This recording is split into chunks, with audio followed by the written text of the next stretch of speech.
for the queen. Why you hating on me? Is it cause I'm free and I got Malcolm X in my jeans? I got dreams like King Luther, shed blood like Kunsa. You ain't helping my people, I ain't got nothing to say to ya. I want all the smoke like hookah. Talking reparations, America won't be great until they give us compensation. I'm like, I'm the hottest right now. See a bunch of lames out here trying to jock on my style. They be doing too much. I'm the queen, it's too easy. It's like they all in Popeyes, how they be talking so greasy. I just sit back and laugh while these haters get mad. So nefarious how they don't want my pockets with cheddar. I tell them they can do better. These snakes in the grass can leave a bite on your ass, cause y'all be trusting too fast. I got my foot on the gas, other one on they necks. Dropping receipts on haters, you better show some respect. I'm never facing regret, we only facing the threat. This is the sound of Edmund Laurent. It's the foot on the gas, other one on they necks. Dropping receipts on haters, you better show some respect. I'm never facing regrets, we only facing the threat. Running through every challenge like a relay, break no sweat. It's a cold game, so I got that blanket with me. Now that my people awaken, ain't no going to sleep. I do not play by my piece, this time I'm playing for keeps. You talking slick, but when I see you like them ends, we gon' meet. And I got gold all in my skin, God all in my blood, kings all in my circle. You touch one of mine, you done. They show no love for the queen, why they hating on me? Is it cause I'm free and I got Malcolm X in my jeans, and I got gold all in my skin, God all in my blood, kings all in my circle. You touch one of mine, you done. They show no love for the queen, why they hating on me? All right. Hello, everyone. Thanks for tuning back in once again to the original Queen Ahmadiyyah Shakur show. I'm your host, Queen Ahmadiyyah Shakur, and this is your Daily Vitamins. So as you're coming in, please feel free to go ahead and subscribe to the channel if you haven't done so already. Be sure to click that notification bell and click the word all so you're notified each time Queen Goddess goes live. All right. Also, please be sure to like and share. Okay. Please be sure to like and share. Honey, y'all know they have the Queen's Shadow Band. All right. They just want to let me be great. Okay, so with that all being said, hello, Trisha, Deronda, Christopher is here, Claudette, Desmond. All right, all hell nah is in the house. Reggie's nefarious self, Miss Sheila. Okay, Fatima is here. Let's get into it. All right. Is that walk? Hold on, let me put my glasses on, honey. I can barely read the chat. Hold on. Vince, I am from the UK. Okay. Who is this here? This is an unfamiliar name. Wakaik Judah said, Queen snapped. Thank you, beloved. You know, I be trying to do a little something. All right, with my rap. All right. So that all being said, Anita Harrell is here. Okay. Deronda. Nessa G is in the house. Retired federal officer Carol Banks is here. All right. PPP fans said they need to lock her up right along with Diddy. Okay. All hell nah, my aunt Each Buckhorst DC Claudette. All right. Michael Maybane is in the house. Khalid Herleen. All right. Shout out to everybody. Okay. I see you, Fatima. Shout out to everybody in the chat and everyone tuned into the Queen. And a big shout out to my moderators because y'all know they be putting in work. Now, before we get started, let's have a brief word from my sponsor at 12 Tribes. Everybody hit that like button. Thank you. Do not buy 12 Tribes on Earth hair growth oil and hair magic elixir unless you want super healthy, gorgeous hair that grows.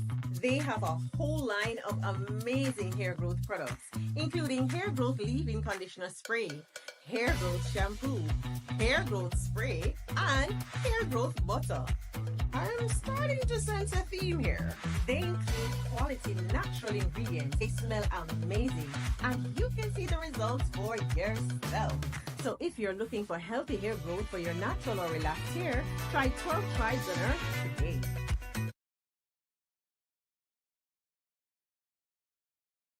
Okay, so don't forget you can purchase 12 Tribes hair oil at Etsy.com. Just look for Lisa Crafts. You can also find it at Walmart.com. Okay, so without further ado, let's get into it. Okay, and I apologize for being late, beloveds. I apologize for being late. Okay, now with that all being said, hold on just a second. Let me put my thing up here. So we're going to be talking about Cassie. We're going to be talking about Cassie because I think Cassie's just a liar who lies. Okay, and I said that from day one. Okay, I actually said that from day one. I told you all that it was my belief that absolutely Cassie was full of BS. Okay, that's just what I felt like. Okay, so please pay attention. Felt like Cassie was full of BS, an unindicted co-conspirator. How many times do I have to say it? And some people don't want to hear it because they want her to be the perpetual victim. And then they say, well, there is no perfect victim. Well, that's true. There isn't. Now, like I told you all, yes, she was a victim of domestic violence, but I don't believe any of the other stuff that she said. Okay. And in fact, if you read the transcripts that somebody has been trying desperately to get people not to read by lying and saying that they cost $1,500 to $2,000, okay, and all of that, and that some of us were paid $60,000, in fact, to only read certain parts of transcripts.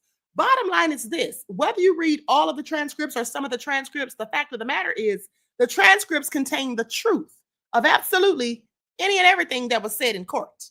Okay, so I don't know how that makes sense to them, but I want you all to pay attention because we're going to get into it, and I'm going to show you some proof and receipts of why Cassie is a liar who lies, and how the prosecution, Maxine or Maureen Comey, yeah, she knew Cassie was a liar who lies. Okay, just know that she knew that Cassie was a liar who lied. Now, before I get into all of that, let's talk about this other lawsuit, because did you all know? Now, I know you all know that Clayton Howard, who wrote a book, and for those of you who are members on my channel, I've been reading that book to you. I think we left off at chapter 10, the beginning of chapter 10, and we're going to finish that up. But you all know that Clayton Howard, known as Dave, he was mentioned a myriad of times in the trial. He's suing Cassie and Diddy. Okay, he wants his cash. But did you all know that she was also being sued? Now, they don't say her name. They say Diddy and Jane Doe. But from the details in the lawsuit, I'm pretty sure it's Cassie, okay? And this lawsuit was filed by Tyrone Blackburn. Okay, so that would make sense as to why she was called Jane Doe, because you see, one thing that Clayton Howard said is that he too spoke to Tyrone Blackburn, who wanted to represent him, was damn near begging him to represent him, and then told him that he wanted him to hold his lawsuit off, okay, until after the trial, because he didn't want Cassie to look like she did anything nefarious, and also didn't want Diddy to look like he wasn't guilty. He wanted to make sure Diddy looked guilty. I want you all to pay attention. Narratives were absolutely being painted and pushed. And now I'm hearing from an inside source that there are several celebrities who, in fact, say that they knew that Cassie was lying on Diddy, but they couldn't dare to come forward because they didn't want to touch that with a 10-foot pole because that would seem like victim shaming. Now, for those of you who've been following me since 2020, you may remember that a couple of years ago, before Cassie's lawsuit came out and we even heard anything about these nefarious freak-offs, I told you all that someone told me that Diddy was allowing Cassie to sleep around with some of his celebrity friends. Okay? And said something about some S&M and her being walked around with a chain around her neck. Now, if you remember that, then you should know that's why when the story about the freak-offs came out, I, and some of you as well, thought that the freak-offs were just lots of people involved. Something they did after the all-white parties when it got late and they got rid of the kids. That's what we thought the freak-offs were, some of us, because that's how the media pushed it, but also because we'd heard things before about Cassie and Diddy. Come to find out, it wasn't necessarily Diddy's friends that he was letting sleep with Cassie, but in fact, these S-workers. Okay? That's the truth of the matter. And so anyway, with that all being said, Nessa G said, I believe it after listening to the book. The book is very thorough and very convincing. I absolutely believe what the man said. Not to mention, some of the things he said were corroborated by Cassie on the witness stand, even though some of the details seem to have been shifted just a little bit in her favor. Okay, and so, yeah. Now, with that all being said, let's talk about this other lawsuit that was filed by a dancer by the name of Edmund Laurent. Okay, likes up, everyone, please like and share. Thank you in advance. This is him. That's him. And in fact, he actually filed his lawsuit before Clayton Howard did. His was actually filed on July the 1st. Okay? That's him there. And I absolutely think that his lawsuit is full of lies because he says that Diddy did something to him And we know now that Clayton Howard says that Tyrone Blackburn literally told him to lie and say that Diddy did something to him too. So it looks like Tyrone Blackburn's a liar who lies, and he's probably even worse than Busby. That's why he's being sued for defamation as well. And also, let's not forget how he backed in conveniently to the process server who was bringing him the paperwork because he was being sued. And he got arrested. Let's not leave that out. Very important details. Now, I know there are some people who have said in the past or have used him as their source. And that's why they were telling lies. Because if you were listening to Tyrone Blackburn and he was your secret source, then his lies were now your lies that you reiterated and regurgitated. Please pay attention. Not to mention the other lies that were made up by that same person. But I digress. Okay, so let's get into it. Likes up, everyone, please. A like and share. Sean Diddy Combs hit with new $10 million lawsuit from the music video dancer who says that he was rugged and raped and given an STD by the embattled rapper. So let's talk about it. So as the verdict looms in Sean Diddy Combs' criminal trial in New York, the embattled rapper has been hit with a new lawsuit. Edmund Laurent, a former model and actor who once appeared in Britney Spears and Lil' Kim's music videos, is suing Combs and several Jane Doe and John Does of assault, battery, intentional infliction of emotional distress, negligence, and sexual battery, as well as civil conspiracy and aiding and abetting. Now, the Dominican native who moonlighted as an exotic dancer under the name Islander is seeking $10 million. Did we hear about him at the trial? I don't remember hearing about the Islander. Now, the 32-page complaint filed on Tuesday night in Los Angeles Superior Court chronicles a series of alleged incidents that took place in the late 2000s. Okay, in the late 2000s. Who was Diddy with in the late 2000s? Hold on. Measured Man says, you won't like this at the original Queen Ahmadiyyah Shakur show. He was O. Stedman Pack Boy Toy. My team have plenty of pictures 20 plus years ago. Don't be mad at us. Jules too. Why would I be mad, beloved? That's all news to me. Okay, thank you for that, for those details and for your contribution to the channel, beloved. Peace, love, and blessings. Okay. Kane said, throw that dumb artist lawsuit out. Bro, a grown man, and now you're saying something. Now you're saying something. FOH. F out of here. Exactly. Okay, now you want to come out, sir. Okay, we're not buying what you're selling. Okay, so here's what they say. He says this was in the late 2000s, okay, in a swath of luxury hotels in the Los Angeles area, including the Intercontinental in Century City, okay, SLS in Beverly Hills, and the Mandarin or the Mondrian in West Hollywood. According to the lawsuit, Laurent was rugged and raped by Combs and a mystery woman, no less, who purposefully punctured the protection, that's what I'll say, with her nails and exposed the plaintiff to an sexually transmitted infection.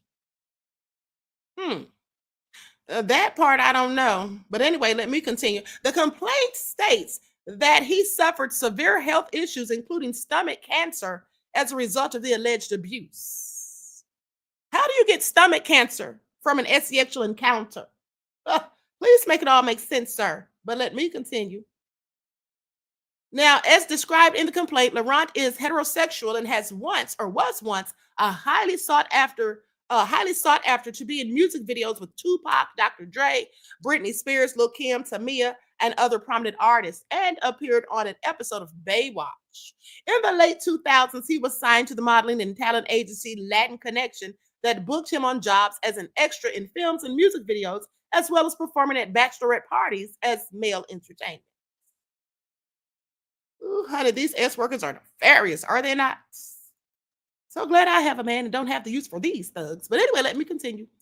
The alleged abuse perpetrated by Combs began when Laurent's agency booked him for a job at a bachelorette party in Los Angeles at a hotel.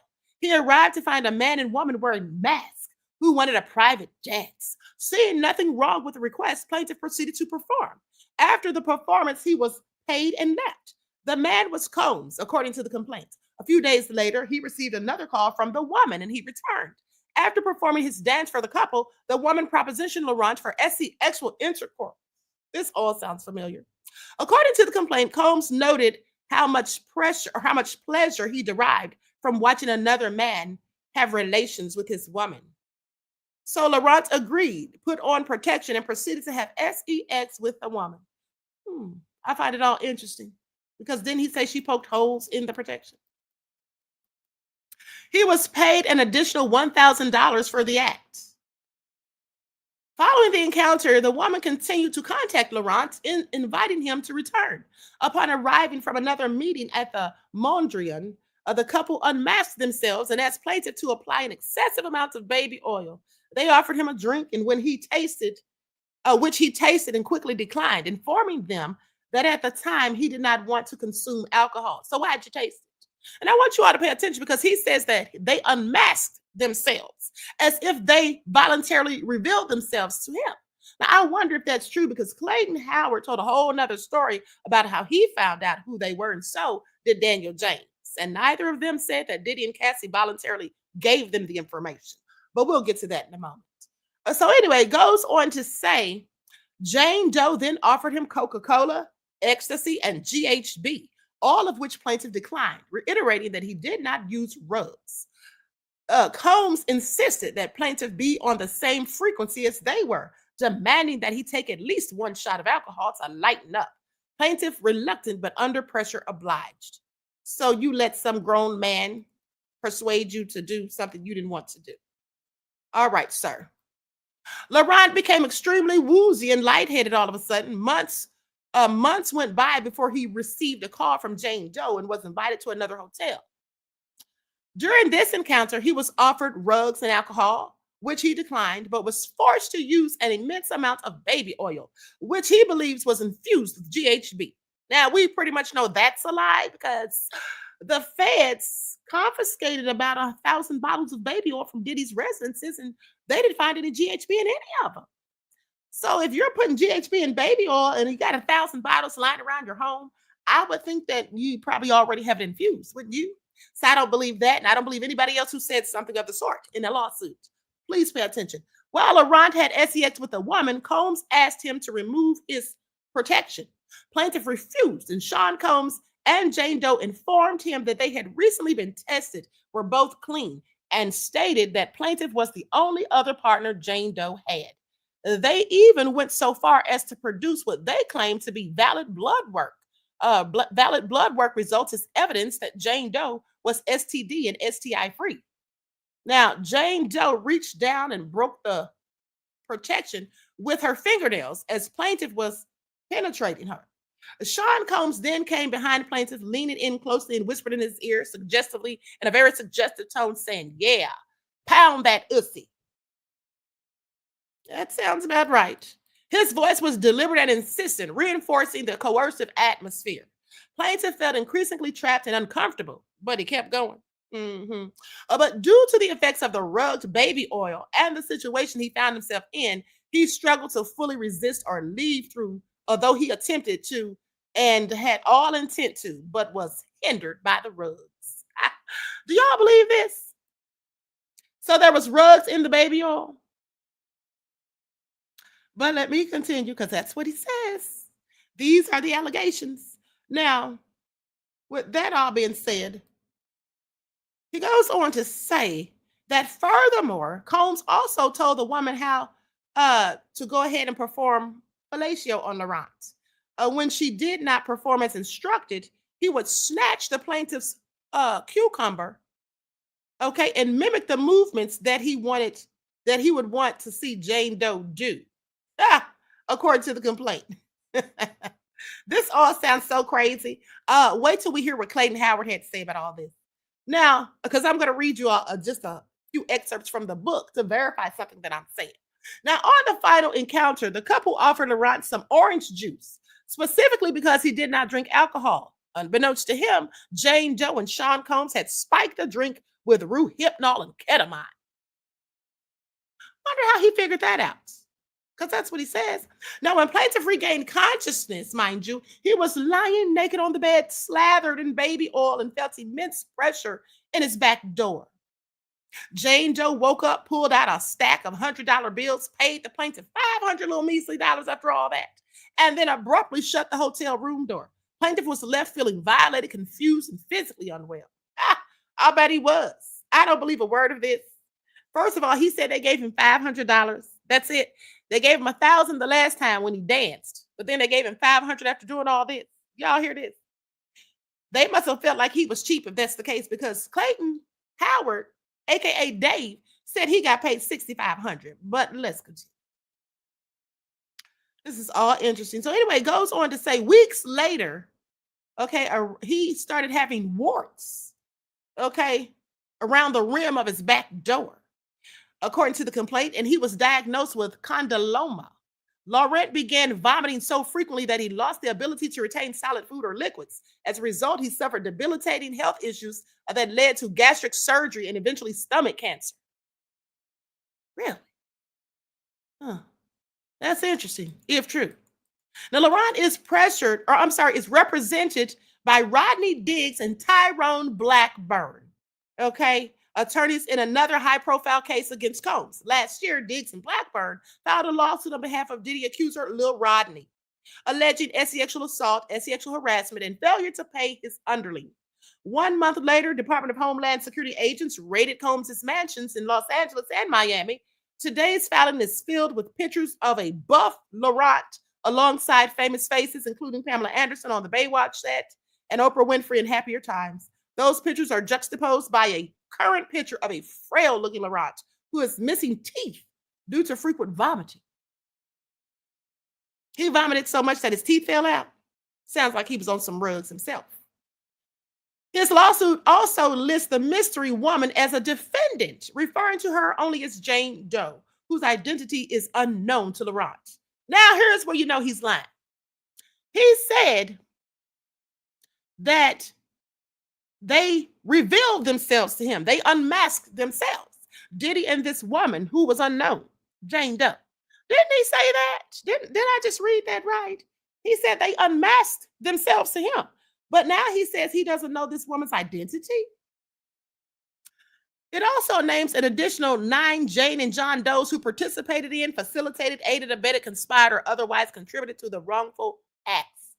Those Jane and John Does who loosely fit the description of an entourage controlled access, security, and medical supplies, drinks, oils within private suites, and cleaned evidence, ignored loud disturbances, and refused to summon help. So he's basically talking about the people who set up the hotel rooms and all that stuff. So he's blaming them as if they were actually there. Yeah.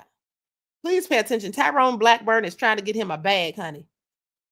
That's what this all is about. Now, Combs is currently being detained at the Metropolitan Detention Center awaiting. Okay, so he was waiting on his verdict at this time. Okay, so with that all being said, Combs is facing dozens of civil lawsuits filed by both men and women who say they were assaulted in incidents that date back to the 1990s. Diggs and Blackburn represent several Combs accusers in addition to Little Rodney and Laurent. Combs has denied the allegations.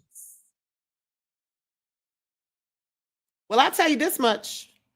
By the fact that Diddy was acquitted of the trafficking and the RICO, it's going to be a little hard for them to prove their claims in these civil cases. You see, if Diddy had been convicted of everything, all of those counts, yeah, it wouldn't be so hard, likely. But anyway, I want y'all to pay attention. Okay, I want y'all to pay attention. Now, that all been said, I don't believe that lawsuit. I don't believe that man. I don't know that man. Like Kiki said, sorry, I don't know that man. Okay, but I don't believe that man. But here's the thing. Let's talk about Cassie. And for those of you, if anybody wants the transcripts, I absolutely have them in my arsenal of receipts. Okay, given to me, or sent to me, shall I say, by Diddy's publicist, Holly. Just like I told you all. Let me just pull this up real quick. And the bottom line is this. For the little liar who loves to lie, who said that they were giving us these transcripts and telling us to read certain parts and all that, there's no such thing. Okay, there's literally no such thing. Okay, I'm going to show you this right here. I want you all to pay attention. Okay, because I don't have any reason to lie, unlike other folks. Okay, I was going to share this information with you. If you need the transcripts, you can email me and I will send them to you because I have them. Y'all see that? I don't know if y'all can see that, but this is my Google Drive. It says trial transcripts. Share it with me, trial transcripts. And there you have every day. Okay, every day. I even have the paperwork after the trial was over with. Okay, when they went back for the hearing about bail and all of that stuff. Okay, please pay attention. See, I have all of that stuff. Now, and if you want, I can even open it up to verify further that there was nothing in those transcripts that was highlighted. Okay, when they sent them to any of us, they simply sent out these paperworks so that we would be able to see and to tell the truth, and so that we would give the truth to you all. Because some people were lying and coming outside the court doing videos with nothing but lies. And then they would tell people, oh, you should listen to me. I've been here in the courtroom, not the overflow room. But you know, the truth of the matter is, like I told you all, that person would come and sit in the courtroom, and right when court would get started, they'd run outside to do a video. So what the hell were they telling people besides a whole pack of lies? Okay. And I think we should all know that by now, because this is why it didn't turn out the way they promised. Okay. Because they were lying the whole time, just like their mentor, Nasty Grace. And yes, I said Nasty Grace. Okay. So please pay attention. Now, with that all being said,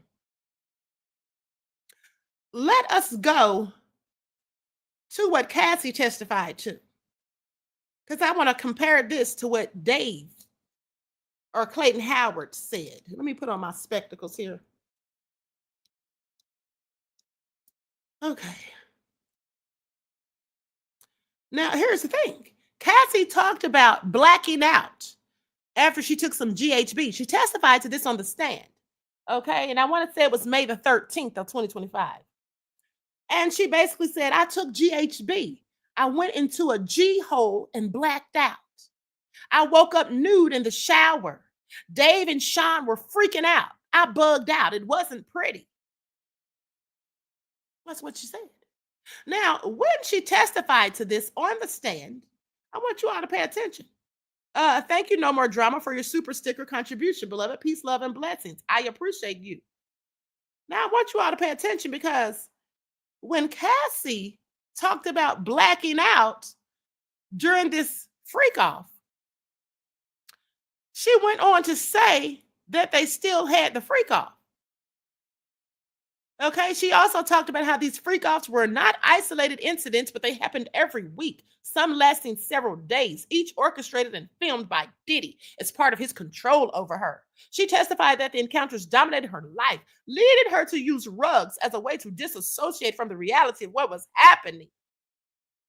During a harrowing moment, she recounted contemplating suicide due to overwhelming guilt and shame, describing being part of hundreds of freak-offs. She further shared that the cycle of abuse continued beyond the sessions, and in one instance, she alleged that in August of 2018, following a breakup with Diddy, he raped her in the living room.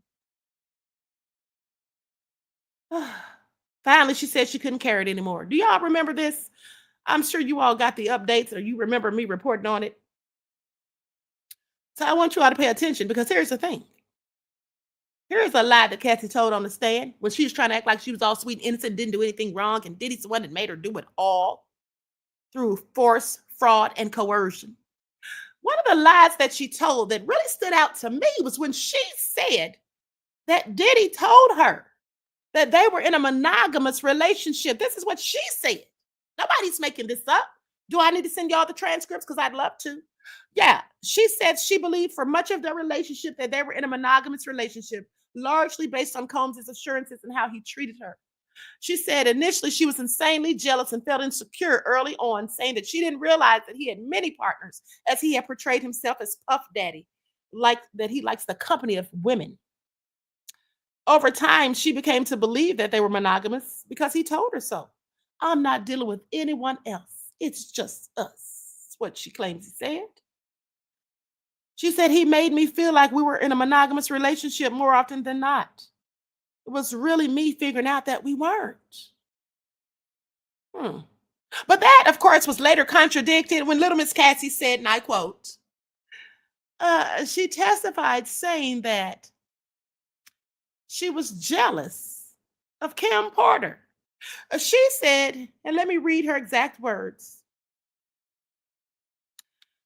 She said her relationship with Sean Combs was kept secret in part because of his responsibilities to his family, particularly his children and his then partner, Kim Porter. So here's the thing. I think we all know that's a whole lie when she said she thought he was monogamous, because guess what? We were not even in relationships with Diddy. We were nowhere around Diddy, but we all knew that he was with Kim Porter. Okay? We all knew that he was with Kim Porter. Please pay attention. We all knew this. So Cassie didn't know? Well, of course she did, because she contradicted herself on the stand when she said that their relationship was kept secret, in part because of his responsibilities to his family, particularly his children and his then partner, Kim Porter. Her words, not mine. And you don't think Maureen Comey and the rest of the six-pack of white women knew that she was lying? Well, of course they did. Now, during the testimony, she described how her relationship began with Combs while Combs was still publicly involved with Porter, which is why it was kept hidden. So, girl, where did you think that it was monogamous? Okay? And then remember, she went on to explain that for years, their romance was private. For years, their romance was private. Not for a week, not for months, for years. Their romance was private. And we all know it was, because we remember when we saw Diddy pop out with Cassie, we were like, where the hell did she come from? We knew she was his artist, but what's she doing on his arm? Okay? Don't we all remember that? Of course we do. The lies.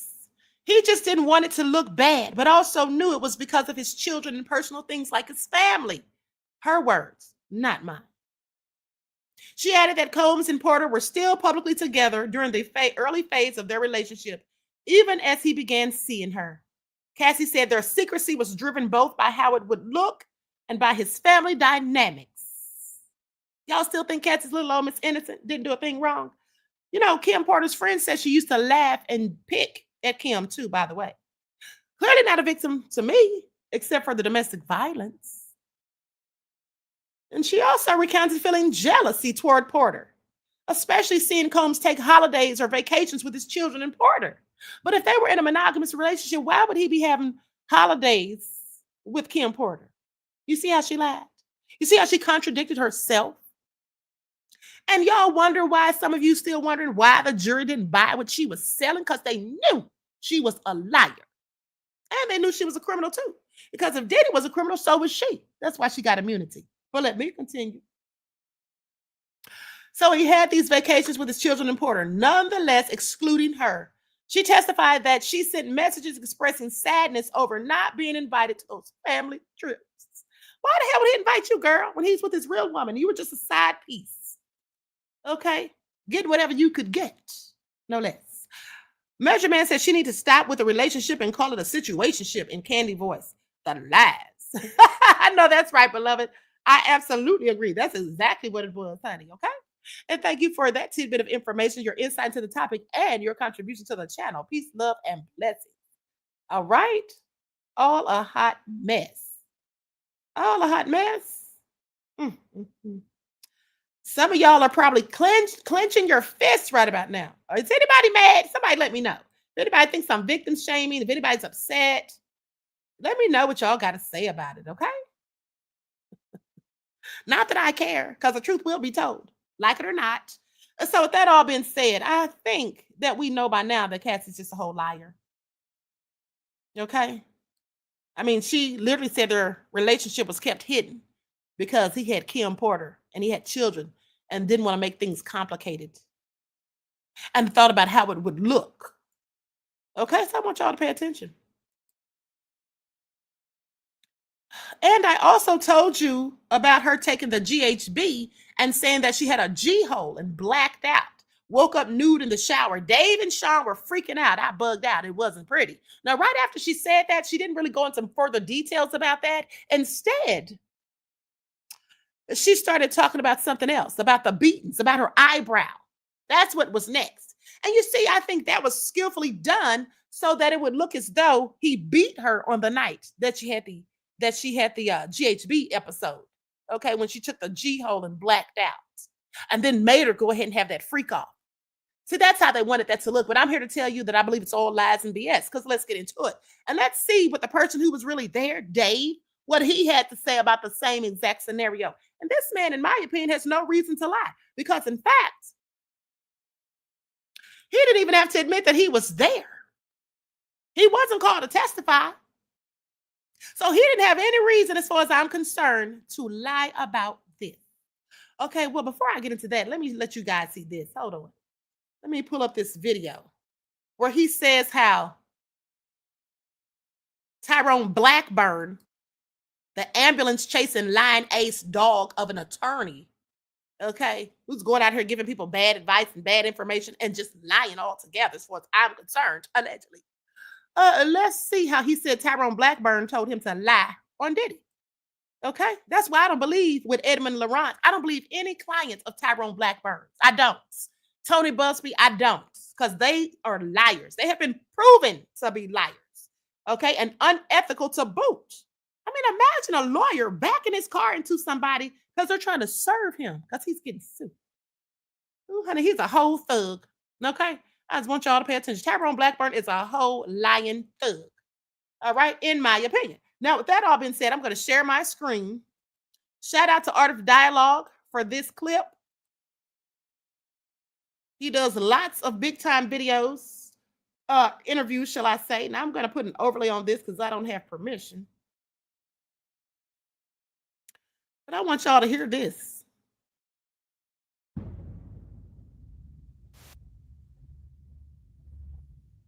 Yeah, that's wild, man. But tell me about this lawyer that wanted you to lie on Diddy and say he raped you.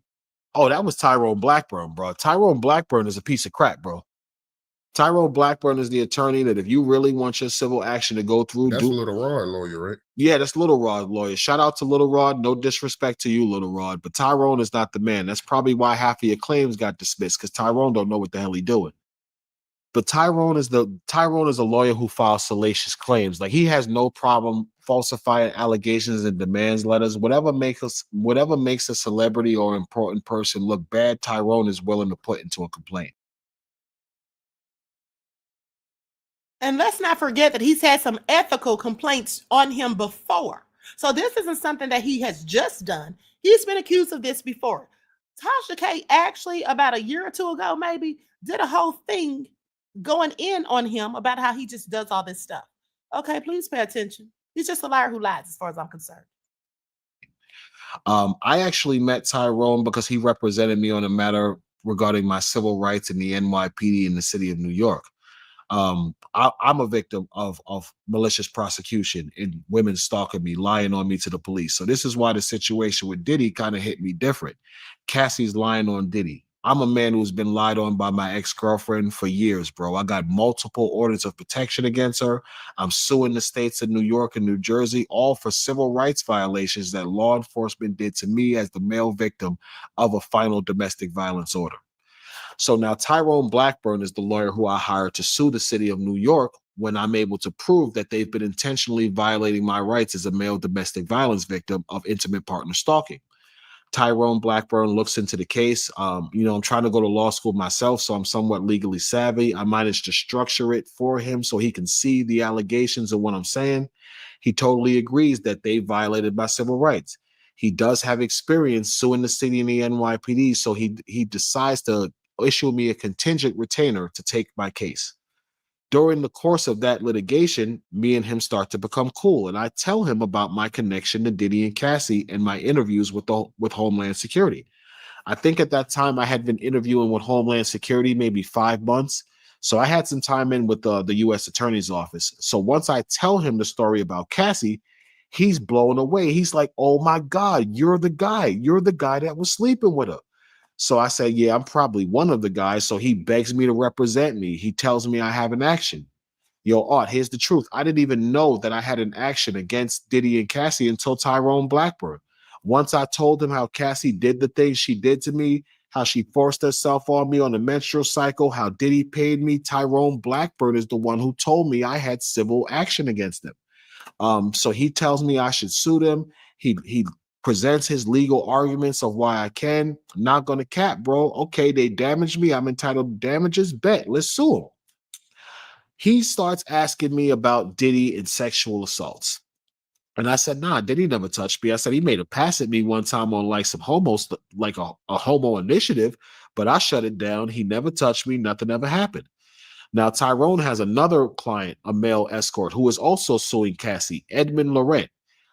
Everybody's talking about my lawsuit, bro. But the truth is, Cassie got sued by two people last week. She got sued by me, and she got sued by the Islander, Edmund Laurent. But Tyrone Blackburn named Cassie as a Jane Doe. The same thing he was trying to do with me to protect Cassie's credibility and keep Diddy looking guilty. This has been a massive conspiracy, bro, with members of attorneys who have been falsifying this stuff to make Diddy look guilty. He is guilty, but they've been manipulating things to make him appear more guilty and make the women appear as though they're victims. Tyrone starts asking me, yo, did he ever do anything to you? I know as a black man, you might not be comfortable. You know, black men are not comfortable talking about their trauma. And I said, we not, bro, but I didn't get raped. And I ain't gonna lie and tell you somebody raped me for some money, because Diddy ain't never raped me, bro. This guy goes and he's repeatedly asking me this for, I want to say, a couple of weeks. He keeps coming back at me trying to tell me that, you know, something had to happen with Diddy. I'm like, bro, Diddy never raped me, bro. I can't lie on this man and tell you he did something to me he didn't do. So eventually Tyrone stops asking me to say that Diddy raped me, and he accepts my allegations for exactly what they are, which they are today. With all the money that Diddy have, and I'm listening to you and everything you telling me, so I'm going off of what you telling me. Why didn't he go get penis surgery? I mean, he got the money to do it. I mean, you can have any girl. I don't know, bro. I don't know why he didn't try to figure out a way to deal with this issue. And let me be fair to him, because I can't give you an exact size of this man's, like, I wasn't looking at him. I'm not really on it like that. But I know from the way Cassie treated him and certain times that I would see him, that I was considerably larger than him. I couldn't tell you what he is, but I know I was considerably larger than him. So maybe he was at a point in his life, he had so much money and so much like influence that he was cool with making his own little movies. So it was okay for him to sit back and watch a dude slut out his girl.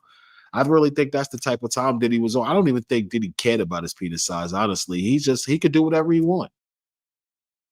But see, we thinking like that because we're not super rich men. He gets the same passion and lust out of these women with the money, bro.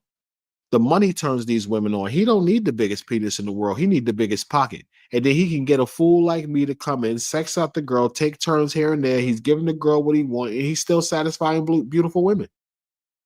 You personally, do you think Diddy gay? That's a tricky question, yo. I'm gonna be honest with you.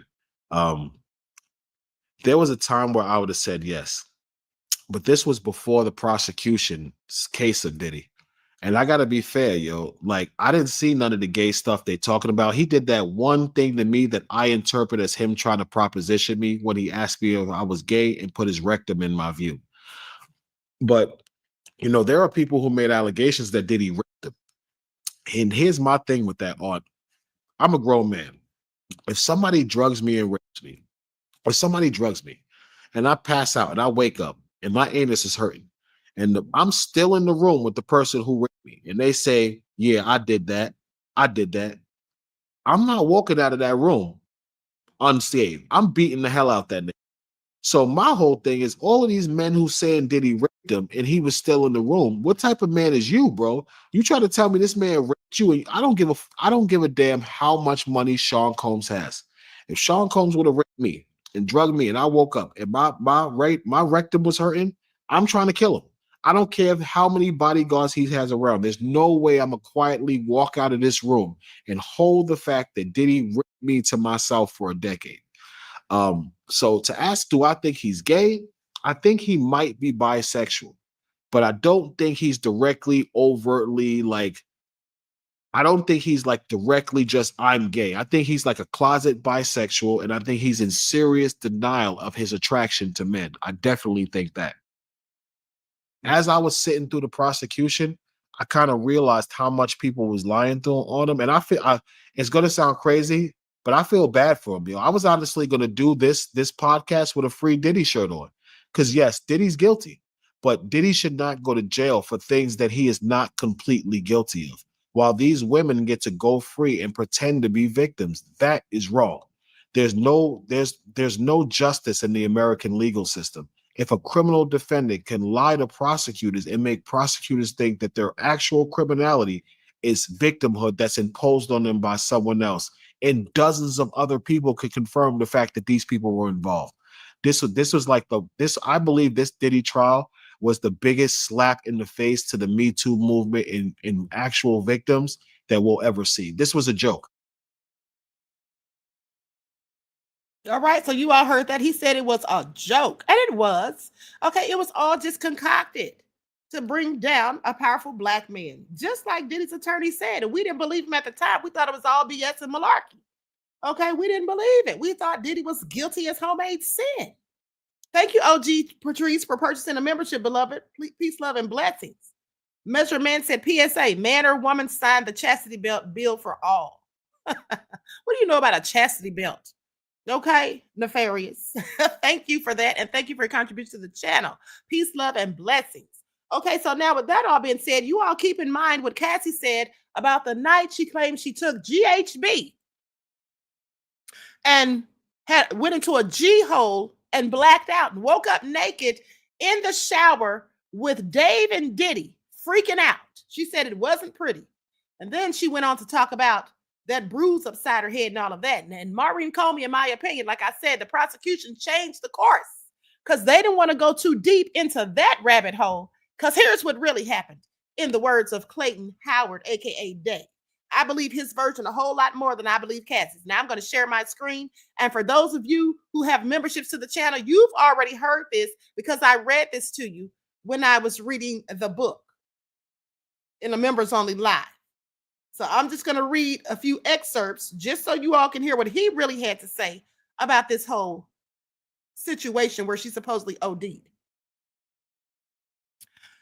So let me see right here. Within a few moments, she had unpacked and changed into lingerie. It was a small room. Now, let me just give you all some information on, where this is picking up. Okay, so Clayton Howard, Dave, was supposed to meet Diddy and Cassie in the Hamptons. Now, Cassie claims that this happened in the Hamptons, but Dave says no. He was on his way to meet them in the Hamptons. He was on his bike, like a motorcycle, and he was going to have to ride like 4 hours. So Diddy and Cassie said they would just meet him halfway. And they met up in this little small town, basically. And the best hotel he could find was a little Holiday Inn with 2 levels, which he wasn't thrilled about it because he said he was used to them having these big fancy suites. Okay, these big nice hotels or whatever, 5 stars. And they didn't have anything like that because they were in a small town. Okay, so let's get into it.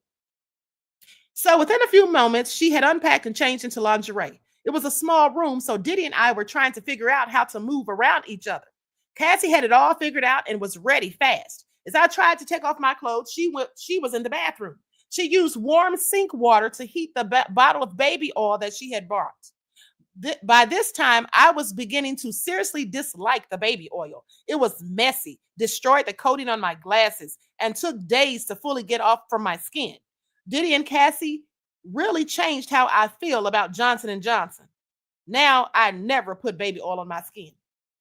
Now, while the baby oil sat under the running warm water, she came in the room and picked up a small bag from the desk. Diddy looked uncomfortable. I felt the same. This room was too small for 3 people. It wasn't about being spoiled. It was just a fact. The room had a double bed, a desk, a drawer, or a dresser, and end tables. There was also a small couch. The bathroom was in a separate enclosed area. To move anywhere, you had to step over or around things. Cassie opened her goodie bag, which was packed with ketamine, Molly, E, Coca-Cola, Adderall, Xanax, Callus, Viagra, GHB, and Mary Jane. Who knows what else? These are the ones I can remember. GHB will be the star of the show tonight, stealing the attention and turning our night into one I will never forget. Now, Cassie was ready and wanted to uck. She had been texting me little messages about how badly she wanted my anus and needed to feel me inside her. The text messages aroused me and made me eager to get going. Now, as she moved about the room preparing, she would grab my cucumber and lightly squeeze it to feel what she wanted. Okay, listen, let me just tell y'all something right about now. This is all nefarious. And so what I'm going to do is I'm going to take this off of here because it's got some words that I'm not going to say on here. Okay, so let me continue. So as she sat on the bed, she used the nightstand to prep a dose of rugs in a small bottle. I had never seen her use anything other than weed or a pill prior to this. What I mean by that is, I had never seen her use any substance in the form of a powder like the one she held now. It wasn't Coca-Cola. I know Coca-Cola as well, as I had sold a lot of it in my life. Okay, it's a substance I can spot immediately. Now, she poured this unknown stuff into a cap like she was measuring a dose. She measured it with her eyes and leveled it off, then placed the main bottle on the nightstand and stood with the cap in her hand. Diddy noticed this and said that the amount looked like it was too much. He advised her to use less because the substance was pure and might be very strong. I asked Cassie what she was about to take. It was then that I heard the name GHB. Now, I want you all to pay attention because this supposedly happened in 2013, and this was a year after Diddy himself had OD'd in 2012. Okay? Cassie testified to that on the stand as well. Now, at that time, so they were both very much so in the throes of their addiction.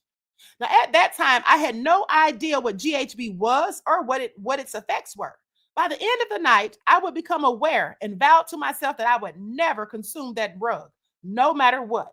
Cassie taught me about the rugs they used. She was an excellent teacher. She explained that GHB could be described as super Molly, meaning it was like MDMA, but stronger. She said it would make me feel better than E or Molly. It was a different type of high that lasted longer. Y'all hear this? Cassie was schooling him on the rugs, not Diddy. But they tried to say Diddy was distributing. Please pay attention. Now, as she explained, I remember thinking, nah, I'm not interested in taking anything super or anything that messed me up. Okay, I like life and want to live. I didn't use rugs as frequently as the two of them, and my tolerance was nowhere near as strong. She was trying to sell me on taking some, but I was not going to try it, and that I was sure of. When the moment came, she popped the usual, want to try some? I politely declined. I said I had to work the next day, which was true. She was persistent and kept up the soft sell. I continued to decline politely until Diddy told her to chill because I had refused multiple times. So Diddy told her to chill. And I want you all to pay attention. Okay, this is in stark contrast to what she said on the stand, trying to make it all seem like Diddy was the one getting her to do these things and trying to get the male escorts to do it. But this man says no, it was her repeatedly trying to get him to do it. And Diddy finally told her, hey, chill. Okay, please pay attention. The receipts and the truth are coming out. Now, with that all being said, he told her to chill. She told me it was my loss and proceeded to put the cap down, get up, and head towards the mini fridge in the room. She had a few bottles of water in her bag, which she put inside the fridge. But one of the bottles of water she kept for herself. She walked to the bed, twisted open the bottle, and took a sip. Then she sat down by the cap of G on the nightstand and picked it up. Again, Diddy warned her that he thought the dosage was too much. He strongly urged her to lower it to avoid an overdose. He then explained that she could just take more later if she split the dose. But Cassie was adamant that the dosage was fine and she could handle it. Now, let's remember that she's also the one who said that she was stealing Diddy's rugs from him and that he didn't know the extent of her rug use as she was going out for Brianna Bungalon. And they were doing all of these excessive amounts, and Diddy found out and got mad. Okay, that's when they had that incident. Okay, that Brianna claims Diddy dangled her over the balcony, but we all know that's a lie because the receipts were shown in court. Now, Cassie was adamant that the dosage was fine and that she could handle it. She told him to relax, telling him she had it under control. She drank the whole cap and chased it with water. Diddy froze and stared at her flatly. After a few seconds, he sighed and said, oh, okay, I warned you. Then he turned and walked into the bathroom. Now, why does this all sound so believable? Because it was testified to in the trial that Diddy had a problem with Cassie taking excessive amounts of rugs. So this all sounds very, very believable, and it verifies what was said on the stand as far as I'm concerned. Or what was said on the stand verifies this, in my opinion. Now, he came out of the bathroom with 2 bottles of baby oil. He walked past Cassie and me while we sat on the bed talking. Cassie and I started a fun conversation. I remember it well. We had seen each other recently, so it hadn't been long since we had last had sex, maybe 2 weeks or less. So we connected even faster because our last connect was fresh. She seemed really energized and genuinely happy to be there. She joked and smiled a lot. Things felt good. Even with the small accommodations and uncomfortable environment, we could make it work. Suddenly, she began to become increasingly energetic. Her eyes began to shine, and she seemed different as she continued to explain that she needed me. She stood and grabbed my hands so I would stand with her. Diddy watched every move, trying to figure out what she was doing. He stood completely still. I found it strange because he had never looked at us so closely before. Do y'all hear this? Do y'all hear this? Measure Man says, just eat the cake, anime. Thank you for your contribution to the channel, beloved. Peace, love, and blessings. Now, as the minutes went by, Cassie became more and more sexually aggressive. She kissed me on the lips, then yanked off my shirt without caring about Diddy behind her. She looked very anxious to have the sexual encounter. Diddy told her to relax and slow down. She responded that she was fine as she dropped to her knees and began to open his pants. The aggression actually turned me on faster. She was in control and going straight for what she wanted. To be honest, I kind of liked it. As she opened my belt buckle, she looked me in the eyes with a mix of lust and passion. I couldn't help but feel myself getting, the wood was getting stiff. Now, she seemed even more beautiful than usual, if that was possible. Her eyes were glowing and her hair was so curly. Her lips looked swollen and full. Her cheeks had extra color, adding to her exotic look. I was totally mesmerized by her, and I knew that I would let her do anything if it didn't hurt and wasn't homosexual. She was very aggressive. She tore off my clothes, stripping me down to my bare skin.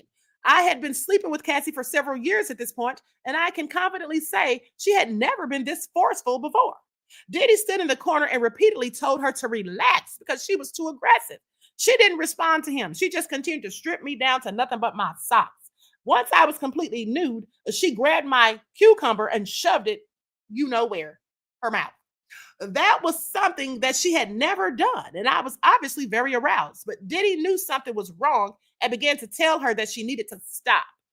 This was the only time I ever cut him off. I told him to chill out and give her a few seconds. He said something was wrong and she needed to get herself under control. But even though she was acting aggressively, her sexual attack turned me on, and I was eager to see how freaky she would get if we kept going at this rate. I had no idea that he was afraid of what was about to happen because he knew the possibilities better than I did. Suddenly, Cassie went into violent spasms and seizures. She was sweating and moving around as we stepped back confused. Diddy noticed immediately that she was overdosing and jumped into action. He grabbed her, trying to hold her still, but she was slick with baby oil and kept slipping from his grasp. Each time he tried to restrain her, she slipped out of his arms. I tried to help Diddy, but I was covered in baby oil too. As I tried to restrain her, I just spread the oil even more. In the end, Diddy got it all over his hands, and neither of us could control her. I'm not sure if it was the rug, but she was incredibly strong. Sounds like a demon, but let me continue. She threw things around the room while fighting us as we tried to hold her down. We had another issue. The Holiday Inn was very small, and Cassie's outburst was loud. You could hear the chaos as she violently resisted us, confused about what was happening. She was out of it and didn't respond to any commands. We tried to get her to relax and quiet down. We needed to avoid hotel security or guests notifying the hotel about the noise. I quickly grabbed a towel to wipe myself dry and put my clothes back on. Then I grabbed the bed sheet and signaled Diddy to keep Cassie engaged. I wanted to come up behind her to wrap the sheet around her to contain her and prevent the sliding caused by the baby oil. I hoped once we had her restrained, we could do something to manage the noise she was making. We were fortunate because after a couple of seconds of restraining her on the bed, she passed out cold. We tried everything we could to wake her up, but nothing worked.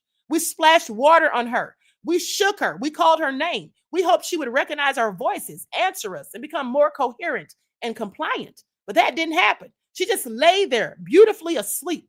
She was quiet and emotionless, her breath deep, and even if perfectly at rest. We were both scared shitless and didn't know what to do. I suggested putting her in the shower, hoping the cold water would wake her up. Diddy agreed. I undressed again as he turned on the cold water. I lifted Cassie out of the bed and carried her to the shower and stepped into the cold water. I hated the cold water, but I hoped it would wake her up so I could stop worrying about her dying. I was seriously concerned and said that we should call 911, But Diddy said absolutely not, unless we had no choice. The cold water flowed over us both as she slept soundly. The water was freezing, but I stayed as long as I could, hoping the cold water would shock her awake. Maybe she would realize something was wrong and we could take control and possibly save her life. But as I watched the water run down her beautiful face, I realized that we had a major problem. She was out cold. Do y'all hear this? Ooh, do you all hear this? This is all nefarious. Okay, please pay attention. Measure Man said this book will put Summer's Eve out of business. Measured Man, what do you know about Summer's Eve? Vince I Am says, sounds like she's going through a K-hole like the diddler did. Yeah, she is. So with that all been said, the shower water hit her face and she never blinked or tried to move out of the way. I sat in the shower for nearly 10 minutes. Finally, I couldn't stand it any longer. I had to get out. I lifted Cassie while Diddy dried her with a towel. Then he carried her to the bed and laid her down gently. We had to figure out what to do next. I got dressed in the bathroom. I looked in the mirror and wondered if I was going back to jail for being found in a room with a Diddy and a dead R&B singer. I thought for a moment about abandoning them. In truth, it wasn't my problem, but I couldn't leave Cassie like that. Now I know Diddy couldn't have figured it out, but back then I stayed to make sure Cassie survived. When I exited the bathroom, I noticed the expression on Diddy's face. He was very worried. He paced back and forth, rubbing his head as if he was trying to think of a quick fix for the situation. We were in the middle of nowhere. There were no resources nearby to save us from possible exposure, and everyone I could call for help was too far away to reach us in time. I begged him again to take her to the closest emergency room, but he flatly refused. He reminded me of who he was and said there was no way that we could make that call in this part of Long Island without media attention. He assured me he didn't want her to die, but suggested we give it more time. I offered to call a doctor who was a friend of my family, to see if she had any medical advice to speed up Cassie's recovery. If we could lower the rug's potency, we might have a chance to wake her up. This way, she could stay awake long enough to burn the rugs out of her system. It was a good plan in theory, but two guys attempted to circumvent the police and the press. I called this doctor and hoped that she would answer the phone, but it was after 1 a.m. in the morning. I knew she was asleep. The call went straight to voicemail. I started to realize that finding a solution would be up to Diddy and me. I sat down on the edge of the bed, my head racing, trying to devise a plan. I watched Diddy pace back and forth, trying to figure out what to do. I didn't have answers, but I planned to use all my experience and wit to make sure Cassie didn't die. Her pulse was still strong and her breathing still regular. The more I thought about it, the more I realized we had to watch and wait. The toxins and chemicals in her body would naturally decrease as her body processed the rug through normal metabolism. I was sure this was our best option. It was the only way to act without asking for help. I shared my thoughts. As Diddy listened, I could tell he was paying attention to every word. He agreed. We both felt that she should stay awake, or that we should stay awake and sit with her to ensure that she didn't choke or stop breathing. I planned to wait a few hours, then try putting her back in the cold water. I hoped the nap would weaken the rugs in her system. While Cassie slept, Sean Combs and I waited together in the hotel room. We were two men who cared for the same woman, praying she woke up soon from her overdose coma. But the chance of failure was high. I didn't want to say it out loud, but I feared she might slip into a coma while asleep. So I sat next to her, gently rocked her forehead, and periodically checked her pulse. Diddy sat on the bed across from her. We sat like that for hours, chatting about life, sports, and Diddy's many accomplishments. He told me that he loved Cassie and planned to stay with her because she was his baby girl. He seemed genuine. I had moved, and now he lay with her head in his lap. He caressed her hair and looked down at her while he spoke about how much he cared about her. He continued on for a few hours about his love for her as I listened. Now, this is the part I want you all to pay attention to. This is what I want you all to pay attention to. First of all, you see, this man said that he spoke with the prosecution for months. And when they got wind of what he was going to testify to, they didn't want to use any of his testimony. And do you see why? Do you see why? Because it completely exposes Cassie for who she really is, a co-conspirator. Okay, and a liar who lies. Okay, I want you all to pay attention. Prince 550 said, this a bedtime freak-off story. Okay, so with that all being said, just think about that. They didn't want that man to testify. Miss Sheila said she made it appear like they did her so wrong and it was her. We didn't hear this in court. Of course not, beloved. Absolutely not. Okay, isn't this interesting? Isn't this all so interesting? Measure Man said, Fit, can I send Queen the text from her? A text from who, beloved? Send it to my email. Measure Man says, they met with my friend 17 times, tried to make him change his story. Then they leaked their pictures, which is a civil rights violation. Now we found the loopholes. All nefarious. Nubian Cutie said, Queen, tell them what happened when the thing woke up. Don't worry, I'm getting to it, beloved. I'm sure going to tell them. So now with that all being said, where was I? Hold on. Okay, he talked about how much he loved her and cared for her as I listened. Before that night, I didn't really think Diddy loved Cassie as much as he claimed. After that night, I was sure he didn't. In my mind, a man who truly loves a woman would never want to share her. As an alpha male, you want to hold tight to what's yours. If it belongs to you, you wouldn't let anyone take it without a fight. For years, I slept with Cassie while Sean Diddy Combs watched. I didn't think he cared about our growing intimacy or if I got her pregnant. So I assumed he didn't love her. I felt he was just using her because she was gorgeous and looked good with him. For a long time, that bothered me. I felt he never truly loved her and that life was unfair. Sometimes, no matter how badly you want something, it isn't meant for you. While I was with Cassie, our sexual energy was off the charts and we developed a strong bond. Still, I never felt I could possess her, nor that she'd ever leave Diddy. I knew better because at the time, the money was stronger to her than anything. This man wanted Cassie for himself. He always talked about how beautiful Cassie was and all of this. I think he wanted Cassie for himself, honey. Now, the conversation Diddy and I had that night was really insightful. It was the first time I got to know him as a man, not just as the celebrity protecting his public reputation at all costs.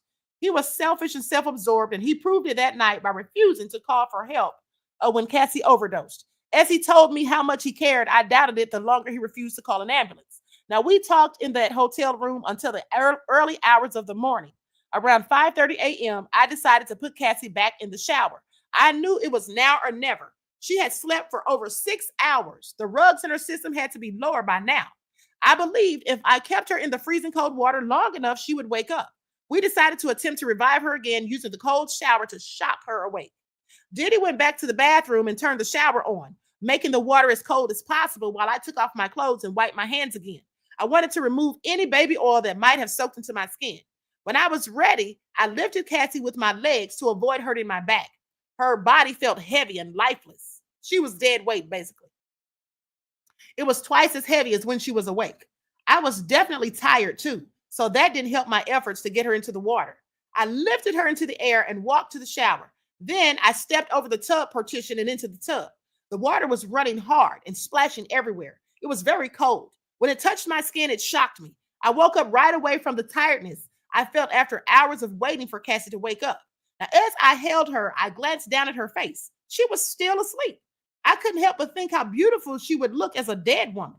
It was at that instant she opened her eyes and took a big gasp of air. I've never felt such relief. Seeing her back in reality with Diddy and me was a moment of joy. I looked over at Diddy. He looked ecstatic. He jumped up and down, pumping his fist. He kept saying, yes, baby, you're back. That's what's up. Yes, baby. Okay, that's what he said. Now, I looked down at Cassie. She looked around trying to figure out where she was.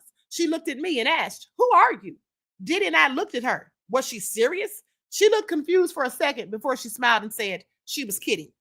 We both breathed a sigh of relief. She had made it. Cassie was back. We stepped out of the shower and I gently placed her in Diddy's arms. They needed to reconnect and embrace after the tough experience. He held her in his arms for a long time, and as they cuddled and spoke the way only two longtime lovers could, I watched them interact and felt a wave of jealousy, to be honest. I knew I had to leave immediately, but there was no need to watch. She wasn't mine, no matter how I felt about her after the trauma of believing she might die. Watching them, I wished I had left him to deal with it by himself. After a short time, Diddy said we needed supplies, aspirin and fluids like Pedialyte to rehydrate Cassie. But because of all the noises she had made, we worried that people might be waiting for someone to leave the room to find out what happened. We needed to leave without being seen. Our goal was to reach the car and go to a nearby pharmacy to grab supplies to help Cassie recover. As I stated at the beginning of this chapter, the hotel was very small and had only 2 levels. I looked out the window. It faced a concrete awning in front of the hotel circular driveway. I realized the awning was low above the concrete in Main Street. I thought if I lowered myself into the awning, I could just let go and fall into the grass. I would be okay and could walk to my bike and ride to the nearest pharmacy. As Diddy and Cassie continued to speak, I interrupted him to share my idea. I said I would shimmy down the concrete awning, drop to the grass, hop on my bike, and head out. After I returned, I could stroll back in front of the hotel, to the front of the hotel, since no one saw me enter with them. Doing this would let me see if paparazzi or media might have been tipped off about their stay. Diddy agreed immediately and said it was a good plan. Cassie was worried. She feared I could break my ankle or injure another part of my body when I hit the ground. She suggested that I use the bed sheets as a rope to shimmy down the building. I concluded she was probably still high. That stuff only works in cartoons. I asked her to walk to the window and she did. When she looked out, she saw I was right. It wasn't that far down. When she rethought the bedsheet rope idea, she began to laugh and said it was dumb. She had almost died, so I didn't want to let her know I agreed. It was getting later in the morning. I had to act fast before too many people began to exit and enter the hotel. I opened the window and climbed onto the porch. Then I went to the edge of the building. The awning met the wall above several bushes below. I hoped they would break my fall. Cassie watched from the window. She quietly cheered me on and reminded me to be careful. I lowered myself, placing my hands on the wall. My body went down until it was parallel to the wall, hanging from the awning by my right shoulder. Once I felt I had control of my momentum, I let go. I fell to the ground, but didn't break anything. It wasn't bad at all. I popped out from under the awning and gave Cassie a thumbs up so she knew that I was okay. I noticed her big smile of relief when she ducked back into the hotel room. Then I saw Diddy's dark figure watching me as I walked towards my bike. The early morning air felt good, and I got on my bike and turned the key. I realized I had forgotten my helmet. I worried that going back for it might cause more trouble than it was worth. So I took a chance, got on my bike, and rode to the pharmacy 1 mile away. I hoped the police wouldn't see me without a helmet. At the pharmacy, I grabbed water, Excedrin, Pedialyte, and their biggest bottle of orange juice. I also picked up some bottles of Gatorade and regular lotion for myself. This way, I wouldn't need to use the baby oil. I paid for the items and returned to the hotel. I had no police stop for riding without a helmet. I was turning off my bike when I noticed Cassie. She peeked out the window, recognized me, and saw I was back. I entered the hotel, but the front desk was empty. I walked past it and pressed the elevator button to go up. When I reached the floor and exited, the hall was completely empty and dead silent. I walked down the hall quietly. I wanted to avoid making noise or letting the bags rustle too much. People could be hiding by their door listening. I moved carefully, reaching the room and gently knocking on the door. Cassie opened the door and let me in. Once I was in, she hugged me and told me she was glad I was okay. She picked up the bag with the water and the Pedialyte. She grabbed the Pedialyte and almost guzzled the entire bottle in one go. She tipped it up and drank until less than a quarter was left. After seeing this, Diddy and I said she looked very thirsty. She replied, "Yeah, I just OD'd." As we sat in the room, we talked about how crazy the night had been. Cassie asked us what we did while she was unconscious. Diddy replied that we just hung out and talked about her. She wanted to know what we had said. Before he could answer, I told her how much he cared for her. She listened intently, occasionally looking toward him and smiling as I recited the things that he had told me. She seemed truly happy, knowing that he confessed his love for her to someone else. I never bothered to say that I thought he was full of shit. That would have made me a hater. Do y'all hear that? Do y'all hear that? He said that would have made him a hater. Ooh, honey. I looked up Maureen Coleman's age. Can you believe she's only 36? I was flabbergasted. That's all stress in her face. Honey, I thought that one was 56, and I'm not even joking. Wow. Interesting. But let me continue. He said that would have made him a hater. Now, we talked for what felt like an hour. We laughed and remembered how Cassie became a super sexy robot, determined to have her way with me until I died. She ripped off my clothes, then dropped to the floor and took my cucumber. Okay, I told her how sexy she looked, how her lips had become extra full. Okay, we're going to skip past all of this. Finally, as we wrapped up the night's events, I felt tired. I let Cassie and Diddy talk a bit and then said it was time for me to go. It had been a long night, and I knew they wanted some time together. Diddy agreed. Then he stood up and reached into his bag. He took out a big wad of money, saying I deserved a mega bonus. He handed the cash to me without counting. For the first time, I took off the rubber band and counted the money. I wanted to know how much I was getting after everything I'd been through. The rubber band held $6,500. I had no complaints about the payment for the night's work, but I would have done it for free to help Cassie. After I counted the money, Diddy and I shook hands and saluted each other as brothers. That night, we had bonded as men who cared about Cassie and wanted to save her life. It was the first and only time I ever saw or spoke to him sober. Y'all hear that? He said that's the first time he ever saw or spoke to Diddy sober. Diddy has a very serious drug problem, or at least he had. He and Cassie. By the time I attempted to leave that morning, both Diddy and I were stone cold sober. Worrying about Cassie negated the desire for Mary Jane or anything else during the long night. As I got ready to leave, I walked over to Cassie. I wanted to say goodbye and hug her. This time, I wouldn't be having sex with her. She grabbed me and held me tightly, embracing me for much longer than I intended. When I let go, she said if I really wanted to go home, or she asked if I really wanted to go home. I wondered why she'd asked me this, considering she had just OD'd and might have died. I assumed that she'd want to recuperate and spend time with Diddy. I assumed wrong.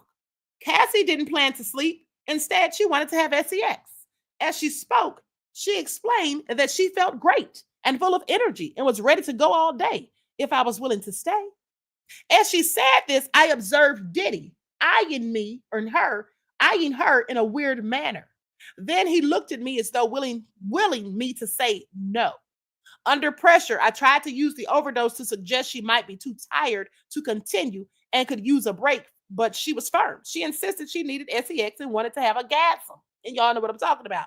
She even used the fact that she could have died to convince me to stay, saying how short life could be. Do y'all hear this? Now I want you all to pay attention, because in the courtroom, they tried to act as though even after she had OD'd, that Diddy made her continue with the Freakoff. But this man is saying that Diddy didn't want him to stay. Diddy was giving him the eye like, no, go on and leave. Okay? So despite her overdose and brush with death, she expected me to stay and provide my services. Diddy had nothing to do with it. He expected me to leave and paid me so that I would. But Cassie repeated that she really needed a gasm. Since we had been sleeping together for a while, she knew I could give her exactly what she needed. She suggested that we could all hang out, chill in the room, order some food, and spend the day together. Then we could make love and watch TV. That Holiday Inn was not an optimal place to do that, and I felt it. Besides, I really was tired and had hoped to head home and sleep before I got too tired to drive the bike. I was on the spot and forced to decide right there. As I stood wondering if she was serious, Diddy spoke up.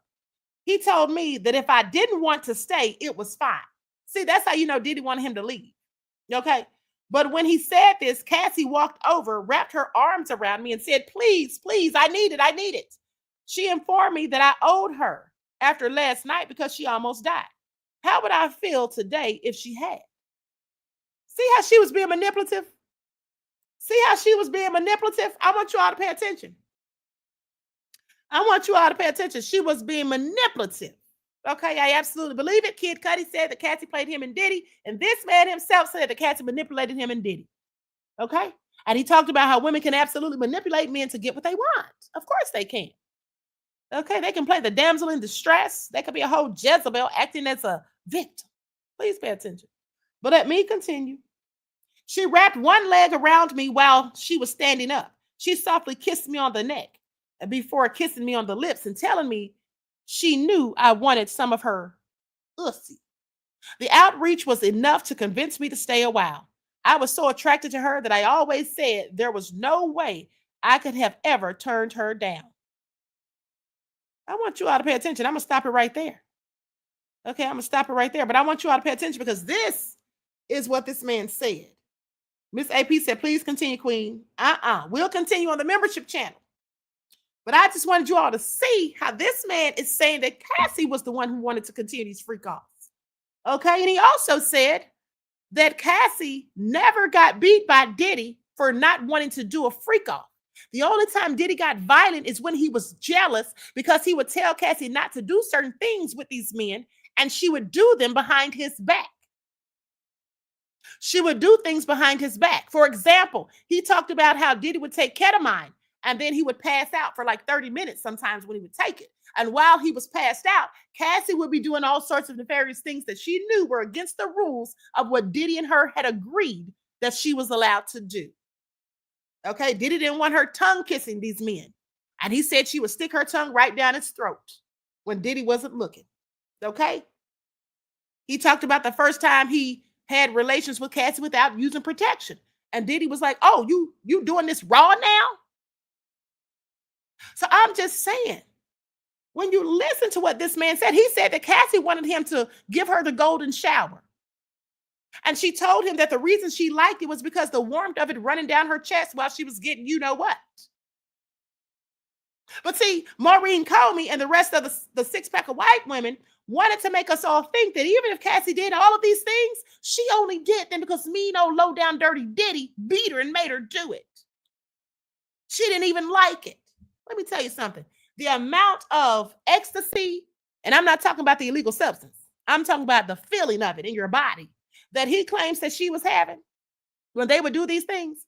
He said there's no way you could fake that. Okay, there's no way you could fake that. That's what he said, and I believe it. Okay, I absolutely believe it. So with that all being said, I think it's fair to say that little Miss Cassie was only a victim of domestic violence. And you see, the thing of it is the jury, they had sense enough in the wherewithal to see that, okay, and to know that she was not telling the truth. All right? This was all about money. And another thing I want you all to think about is this. At the end of the day, at least she didn't ask for Amber Turd special. Yeah, she did. He did say she asked for that, and he didn't do any of it. He said he would never do those things that were disgusting. Okay, Vince, I am. Yeah, absolutely. Miss Sheila says she is a whole liar. I absolutely believe she is, because I believe everything this man said. What is his motivation for lying? What is his motivation for lying? Okay? At the end of the day, that's right. Retired federal officer Carol Banks said they had relations without rugs as well. Yes. You see, they got to a point after this incident right here where she OD'd. He didn't want to do the rugs anymore, so they didn't use them anymore. So she was in her full sober mind when she was doing these things at some point. They stopped using them because after this, he was concerned. I want y'all to pay attention at the end of the day, because some people just lie and pretend to be victims when really they were co-conspirators. Okay? They were the ones bringing all these things up. All right, I want y'all to pay attention. Now, likes up, everyone, please like and share. With that all being said, Cassie recounts the rug overdose that didn't stop a freak-off. That's what was reported in May after she gave her testimony. Okay? According to Cassie, she once overdosed on the rug GHB in the Hamptons, where she and Diddy were having a freak-off with a male escort named Dave in 2013. Like I said, this was after Diddy had OD'd himself in 2012. She testified saying, I took GHB. I went into a G-hole and blacked out. I woke up nude in the shower. Dave and Sean were freaking out. I bugged out. It wasn't pretty. Despite blacking out, Cassie still engaged in the freak-off.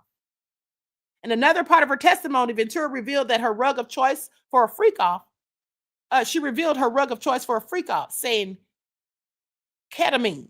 She had it. It took time out of the freak-off. That was my preferred rug because it was the most disassociative. Now, I'm going to tell you something. That's another thing that I don't believe. because this guy, Dave, said in the book that she told him she didn't like the ketamine, that Diddy was the one who took it and he would pass out. She said she didn't like it. Okay? Because it's like she didn't know what she was doing or something like that. D Major says, in case you missed my message earlier, it's been officially reported that Trump is in the files, according to many outlets. Oh, yeah. Thank you, beloved. We know his arse is in there. Okay. Thank you for that tidbit of information, and also for being a member for a month. Now, with that all being said, the trip to the Hamptons happened just after Diddy allegedly attacked Cassie in her apartment. Recounting the physical altercation, she testified, Sean came in, I was asleep, and he was trying to attack me. We went into the master bedroom. My friends jumped on his back. See, I want you all to pay attention because that's exactly what happened in the testimony. Now, I'm not saying that this incident didn't happen prior to them doing the Freakoff, but it had nothing to do with the Freakoff. This was the incident that she was talking about where I think it was Mia and Deontay Nash jumped on Diddy's back. And remember, her head hit the bedpost and she had that gash.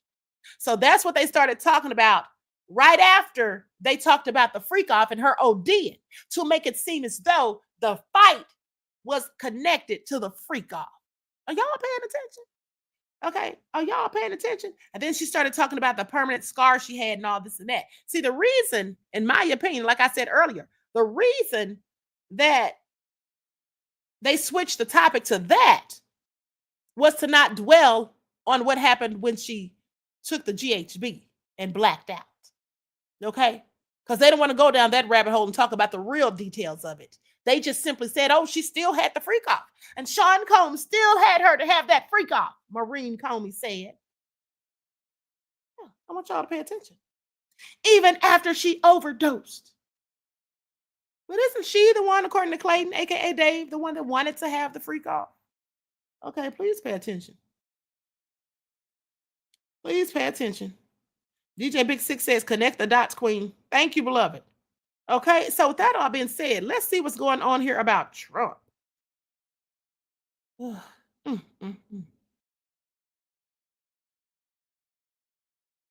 Likes up, everyone, please. Like and share. Thank you in advance.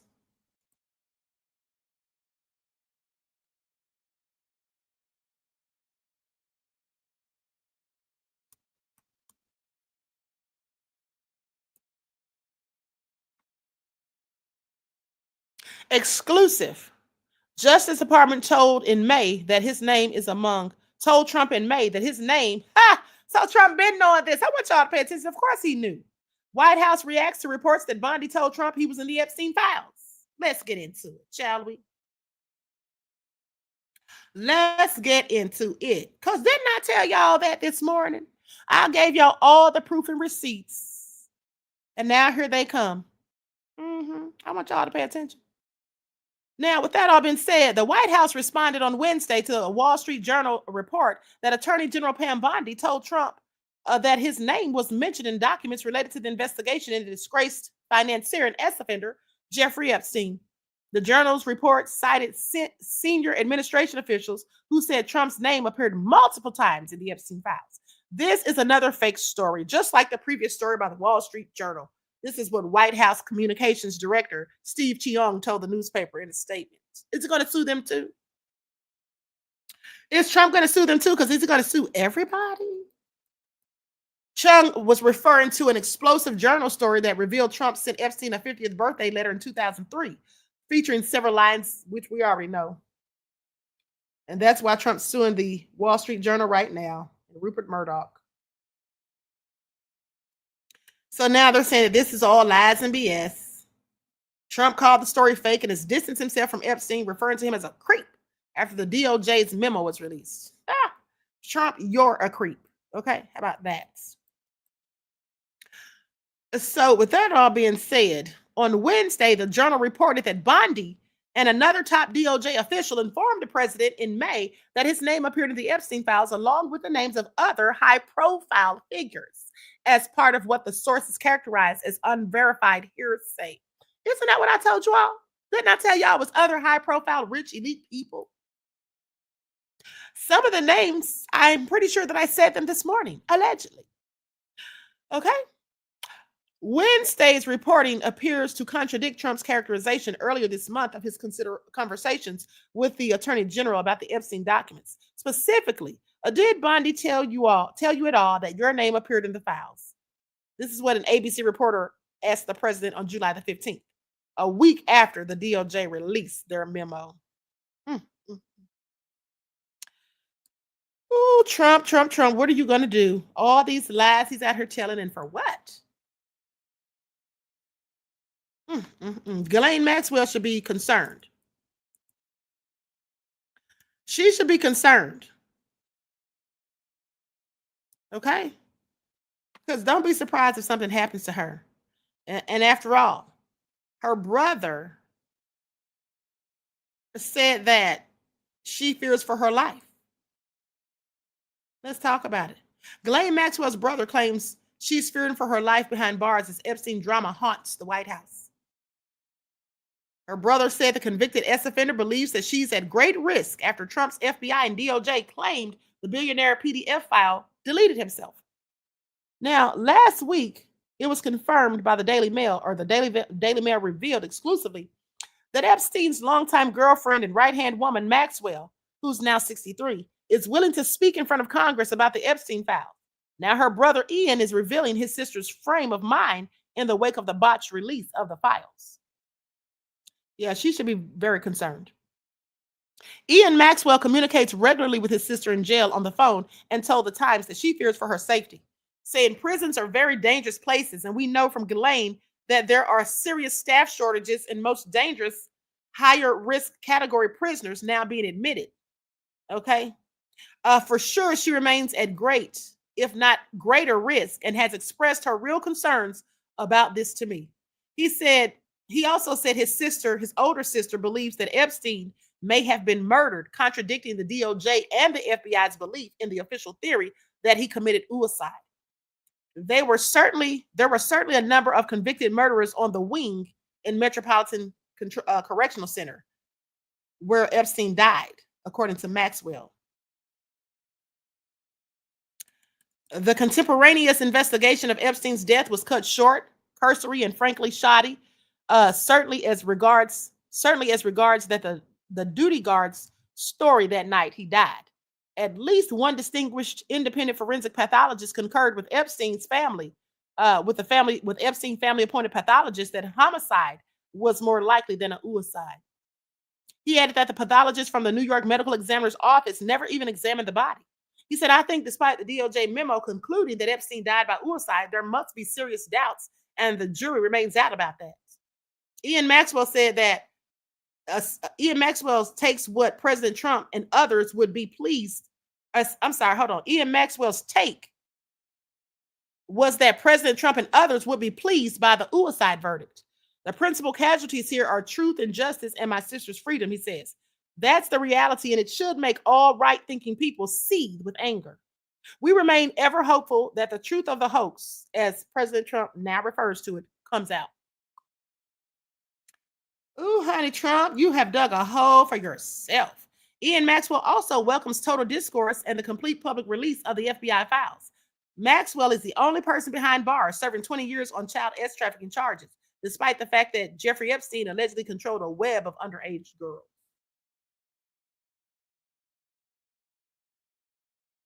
Additionally, Epstein's victims alleged they were passed around as sex toys to his wealthy friends and billionaire business associates who regularly visited his homes, including his private island, Little St. James. Now, I want you all to pay attention to something, because here it is right here. A lot of those names that I told you all about this morning, you heard it here first, when I was going through all the documents and all the receipts and connecting all the dots and putting the pieces of the puzzle together. Listen, those people claimed these were high-profile, wealthy people, and they were all claiming that they knew Epstein, even rode on his plane and attended parties and different things and events with him, but said that none of them have been accused of any wrongdoing. Haven't been accused by who? The police, the FBI, the DOJ, who? Because at the end of the day, these victims absolutely say, and they don't name specifics, at least not in this article, but they probably did elsewhere that we'll never find out. But these victims have alleged that they were passed around as sex toys to his wealthy friends and billionaire associates who regularly visited his homes, including his private island, Little St. James. And y'all think those people really didn't know what the hell he was doing? Please. Okay, but this is what it is. So the truth remains to be seen. All right? The truth remains to be seen. I want you all to pay attention. Okay? Measured Man says, you said it, and 2 hours ago they confirmed he was on there. Exactly. Exactly. Okay, I want y'all to pay attention. You said that right, Measured Man. Okay, I told y'all that this morning, and now here we are. They confirm it. Well, we already confirmed it for ourselves earlier today. Okay, so with that all being said, listen, I'm going to conclude this broadcast. I want to thank you all for tuning in. Please like and share, subscribe to the channel if you haven't done so already. Be sure to click that notification bell and click the word all so you're notified each time the Queen Goddess goes live. Okay, I love you all to life. I hope you enjoy the rest of this beautiful day. Okay, don't forget to double check and make sure that you're still subscribed to the channel. Sometimes people become mysteriously unsubscribed. Okay, so especially if you're not receiving your notifications, double check. Okay, so each one, teach one. That's how we grow and thrive. Do something productive, constructive, but never destructive. And always remember, beloveds, to keep the Most High first in your lives. Until next time, beloveds, I will talk to you all again soon.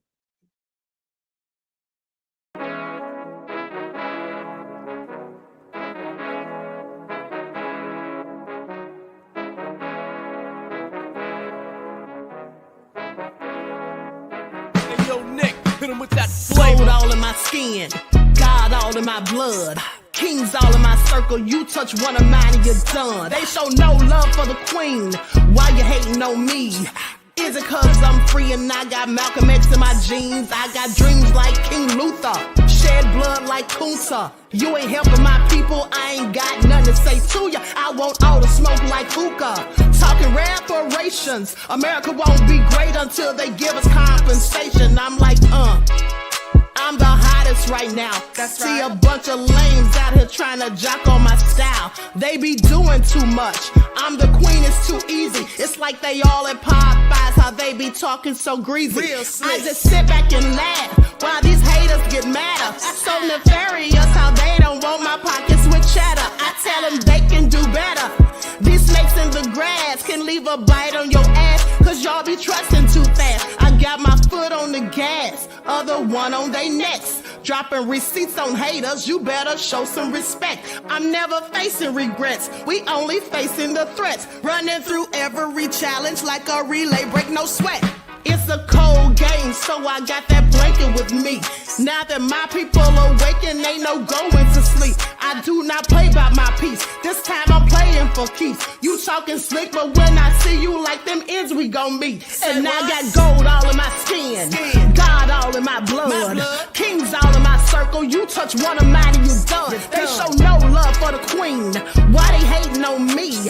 Is it cause I'm free and I got Malcolm X in my jeans and I got gold all in my skin, God all in my blood, kings all in my circle. You touch one of mine and you done. They show no love for the queen. Why they hating on me? Is it cause I'm free and I got Malcolm X in my jeans and I got